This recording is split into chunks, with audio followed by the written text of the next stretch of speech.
Hi all welcome to football arena. FIFA club world കപ്പിന്റെ കലാശ പോരാട്ടത്തിൽ പ്രതീക്ഷകൾക്ക് വിപരീതമായിക്കൊണ്ടുള്ള ഒരു റിസൾട്ടാണ് സംഭവിച്ചിട്ടുള്ളത്. എല്ലാവരും പ്രതീക്ഷിച്ചിരുന്നത് PSG അനായാസം കിരീടം നേടുമെന്നായിരുന്നു. പക്ഷെ ചെൽസിയാണ് ഒരു തകർപ്പൻ വിജയം നേടിക്കൊണ്ട് കിരീടം സ്വന്തമാക്കിയിട്ടുള്ളത്. എതിരില്ലാത്ത 3 ഗോളുകൾക്കാണ് ഈ കലാശ പോരാട്ടത്തിൽ ചെൽസി PSG പരാജയപ്പെടുത്തിയിട്ടുള്ളത്.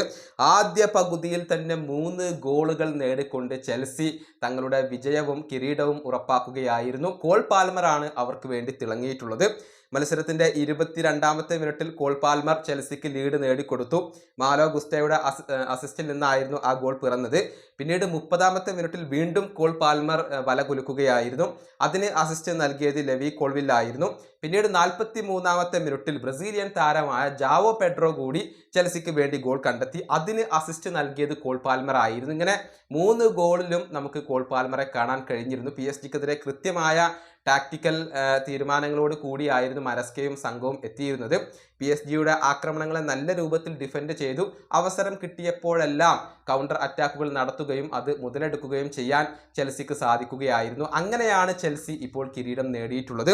മാത്രമല്ല, മത്സരത്തിന്റെ അവസാനത്തിൽ അഥവാ 85ാമത്തെ മിനിറ്റിൽ PSG-യുടെ സൂപ്പർ താരമായ ജോവോ നെവസ് ഒരു റെഡ് കാർഡ് കണ്ട് പുറത്തു പോവുകയും ചെയ്തിരുന്നു. മത്സരം അവസാനിച്ചതിന് ശേഷം ഒരുപാട് അനിഷ്ട സംഭവങ്ങളാണ് കളിക്കളത്തിൽ അരങ്ങേറിയത്. അതായത് PSG താരങ്ങളും ചെൽസി താരങ്ങളും ഏറ്റുമുട്ടുന്ന ഒരു കാഴ്ച നമുക്ക് കാണേണ്ടി വന്നു. PSG ഗോൾ കീപ്പറായ ഡൊണ്ണാരുമ ചെൽസി താരങ്ങളുമായി കൊമ്പ് കോർക്കുന്നുണ്ടായിരുന്നു.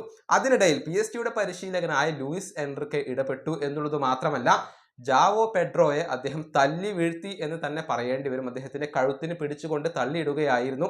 അതിന്റെ വീഡിയോ ദൃശ്യങ്ങളൊക്കെ ഇപ്പോൾ പുറത്തേക്ക് വന്നിട്ടുണ്ട്. വലിയ വിവാദമായിട്ടുണ്ട് ലൂയിസ് എൻറിക്കയുടെ ഈ ഒരു പ്രവൃത്തി. അതേ തുടർന്ന് വലിയ ഒരു അടി തന്നെയാണ് അവിടെ പൊട്ടിയിട്ടുള്ളത്. ഏതായാലും ഇക്കാര്യങ്ങളിലൊക്കെ ഫിഫ നടപടി എടുത്തേക്കും എന്നാണ് റിപ്പോർട്ടുകൾ. 2 ടീമിലെയും താരങ്ങൾ തമ്മിൽ വലിയ കയ്യാങ്കളിയിലാണ് ഏർപ്പെട്ടിട്ടുള്ളത്. ഏതായാലും ഫിഫ ക്ലബ്ബ് വേൾഡ് കപ്പ് കിരീടം ഇപ്പോൾ ചെൽസി തങ്ങളുടെ ഷെൽഫിലേക്ക് എത്തിച്ചിരിക്കുകയാണ്. ഈ വീഡിയോയുടെ അവസാനിപ്പിക്കുന്നു. അടുത്തൊരു വീഡിയോ കൊണ്ടും കാണാം.